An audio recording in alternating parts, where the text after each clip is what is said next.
Ciao ragazzi, benvenuti o bentornati nel mio canale. Se avete acquistato una di quelle casette in legno da giardino o avete una tettoia sulla quale è necessario installare o sostituire delle tegole e vi state chiedendo se si tratta di un'operazione complicata o dispendiosa, guardate questo mio video perché vi farò vedere come fare questa operazione con poche mosse e con una spesa veramente esigua. Allora ragazzi, caratteristica delle tegole canadesi è quella di essere autoincollanti, grazie a due strisce di catrame, una apposta nella parte superiore, come vedete quella parte nera, eccola qui, e una sulla parte inferiore. Se ruotate le tegole canadesi, il foglio delle tegole canadesi, troverete un'altra striscia. Eccola qui. Allora, autoincollante, il che vuol dire che col calore del sole si squaglia questo catrame e va ad aderire sulle altre tegole. Io però mi sono aiutato con una pistola da carrozziere per favorire, diciamo, l'ammorbidimento di questo catrame e l'incollaggio sulla superficie su cui dovrò attaccare le tegole. La prima cosa da fare quando si fissano delle tegole canadesi è quella di creare il primo bordo da collegare appunto nel bordo inferiore del nostro tetto. Quindi andiamo a esaminare l'area in cui dobbiamo collocare le tegole canadesi. Ecco qui il nostro bordo.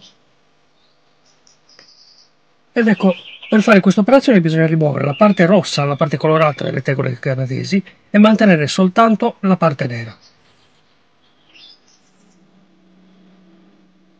Andiamo quindi a fissare la prima parte, ecco qui la parte dritta, avendo cura di lasciare 1 centimetro, quindi circa un dito di spessore, tra il bordo del nostro tetto e la fine di questo materiale bitumoso. Alla fine del video vi farò vedere il perché di questa importantissima operazione. Per fissare le tegole canadesi e questo bordo sul nostro tetto, sulla nostra tettoia, si possono usare dei chiodi piatti, si possono usare delle viti, delle piccole vitine, o come in questo caso si possono usare anche semplicemente delle graffe. Ci possiamo aiutare come ad esempio con questa sparagraffe della Parkside.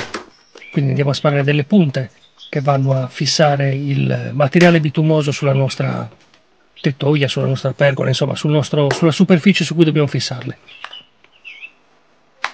Io nel mio lavoro ho usato dei chiodini, ma delle graffe vanno benissimo. Ricordatevi, come vi ho detto prima, che questo materiale è autoincollante, quindi comunque col calore del sole poi queste tegole andranno a fissarsi definitivamente sulla nostra tettoia, quindi senza il bisogno di altri ancoraggi meccanici.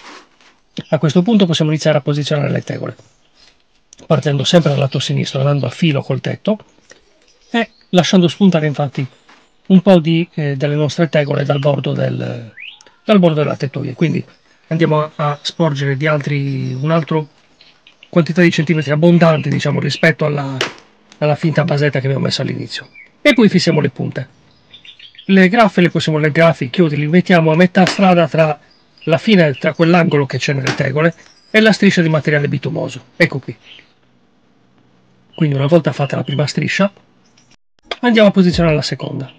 La seconda va sfalsata della metà, quindi facendo in modo che la curva della tegola canadese vada ad aderire con quella piccola fessura che c'è tra una tegolina e l'altra. Ecco qui. Proprio in questo modo. Ricordatevi che è sempre bene comprare un 30% in più di materiale, proprio perché con questa operazione di differenza di posizionamento di una tegola con l'altra avremo degli extra, che poi vedremo anche qui alla fine del video come rimuovere. Come vedete c'è questa parte in più che poi andrà rimossa. Comunque tutti gli extra in molti casi possono essere riutilizzati per altre parti del nostro lavoro, quindi niente è buttato.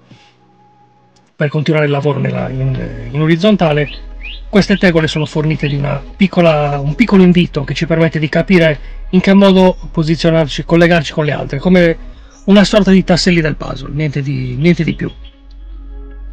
Ovviamente è sempre bene assicurarsi che le nostre tegole stiano venendo parallele una all'altra, insomma non vadano storte, in modo che il lavoro venga quanto più preciso possibile.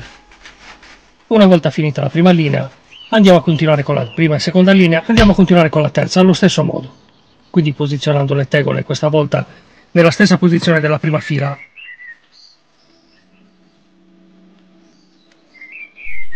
Una volta completato il nostro tetto, la nostra tettoia, arriveremo appunto alla fine, quindi nella parte alta della nostra superficie da rivestire. Ovviamente dal momento che dobbiamo andare a proteggere la nostra tettoia, il nostro tetto dall'acqua, l'acqua è pazzesca perché va a infilarsi dappertutto, dobbiamo essere sicuri che l'acqua non abbia appunto la possibilità di filtrare da nessuna parte.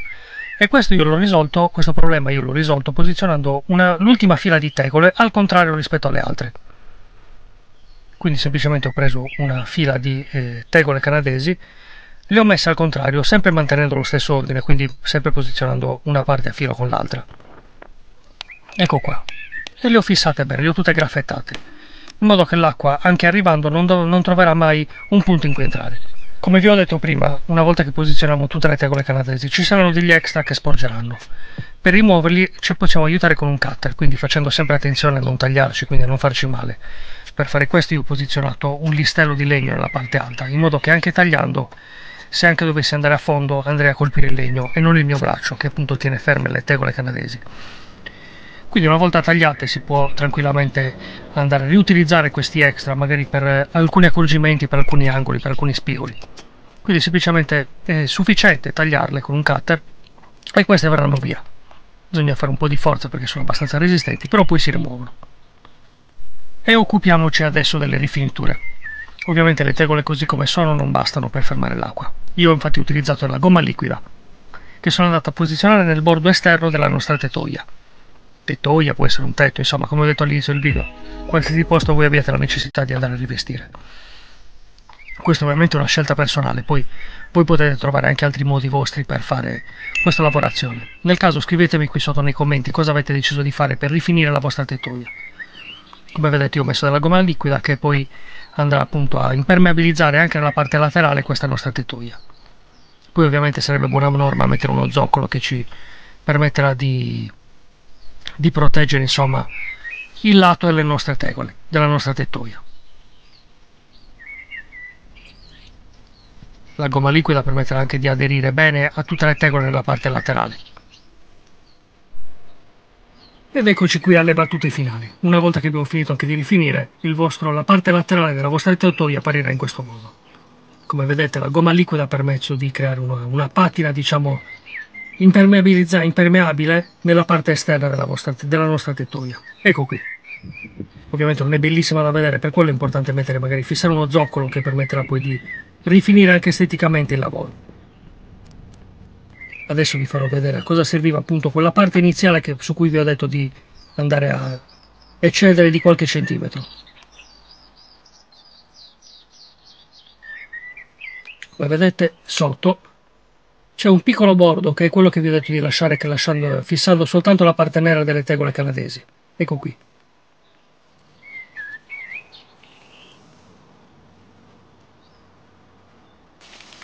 Quel bordo di 1, 2 o 3 cm che avete lasciato all'inizio permetterà alla pioggia di scendere giù per terra, senza però andare a colpire quello che è la vostra tettoia. Ecco qui. Se il video vi è piaciuto mettete mi piace, iscrivetevi al canale e attivate la campanella per stare sempre aggiornati su tutte le mie pubblicazioni. Buon lavoro e buon proseguimento!